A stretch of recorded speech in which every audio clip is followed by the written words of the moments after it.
Next one, perhaps even more interesting, was Kevon Looney. So he's got a option, well, a team option next year where he's got an $8 million deal, $3 million of which is guaranteed. June 24 is the date for the Warriors to guarantee the remainder of that contract.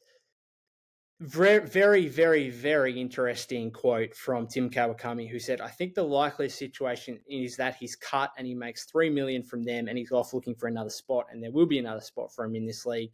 Teams are going to want him again for a very low number, but they're going to want him. Identified the Denver Nuggets and San Antonio Spurs as potential options for Looney if he's flat out cut by the Warriors and becomes an unrestricted free agent. I was quite shocked by this. I was genuinely shocked because it's hard. Like, Kevon Looney had a down year. He had a down year. We all know that. But that was coming off a career best year the year before. So he's not that far removed from being a very good player. Like, we are just over 12 months from him being the second best player on the Warriors in a 7-game playoff series, where he absolutely locked down Domantas Sabonis, rebounded absolutely everything, and was potentially the second best player or second most impactful player behind Steph Curry. It's not that far away. And so you look at that, you think of what he provides from an off-court perspective in terms of leadership at the franchise. He's a 3-time champion. He's been there nearly a decade. I would be genuinely shocked if the Warriors said, yeah, we're just going to cut you. Like, we're going to get nothing back. We're just doing this for purely financial reasons. You're gone. Go find another team. They could always bring him back on the minimum, but I don't think that's necessarily going to be, I don't think Looney's necessarily going to go for that, because ultimately that would be really disrespectful. It would be. I get it. I get why they would. Again, the financial reasons, as I just spoke about with GP2, every little thing matters. $5 million is, quite huge when you're talking about the luxury tax penalties that come, into that as well. But that would be, to me, if I was Looney, I'd be totally feel disrespected if this team that I've poured my heart and soul into, I've gone through multiple injuries, I've been a key piece to a championship, I've won 3 NBA championships, I was a key piece to a playoff run just last year, and you're just cutting me. You don't even want me. You don't even want value for me in return. That would shock me.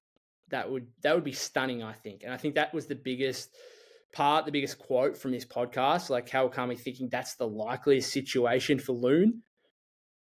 I don't know. I just think what's the worst that could happen if you just opt in if you just guarantee the rest of Loon's contract? Because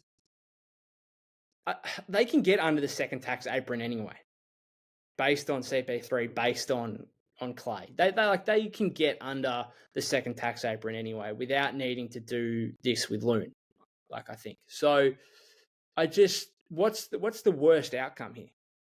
I guess that's the worst outcome, where they find themselves still in the second tax apron or the penalties that come with that. But again, I think they can get under that even by guaranteeing Loon's deal. At worst, you've got a backup center on $8 million, which is not horrific. It's not Kevon Looney was poor last season. $8 million for Kevon Looney next season, though, is not horrific. It's not one of the worst contracts in the league. If you want to dump it to a team, you could probably dump it to a rebuilding team for a second-round pick. Add a second-round pick or something or whatever, and get off his contract to a team with cap space or something like that. I don't know.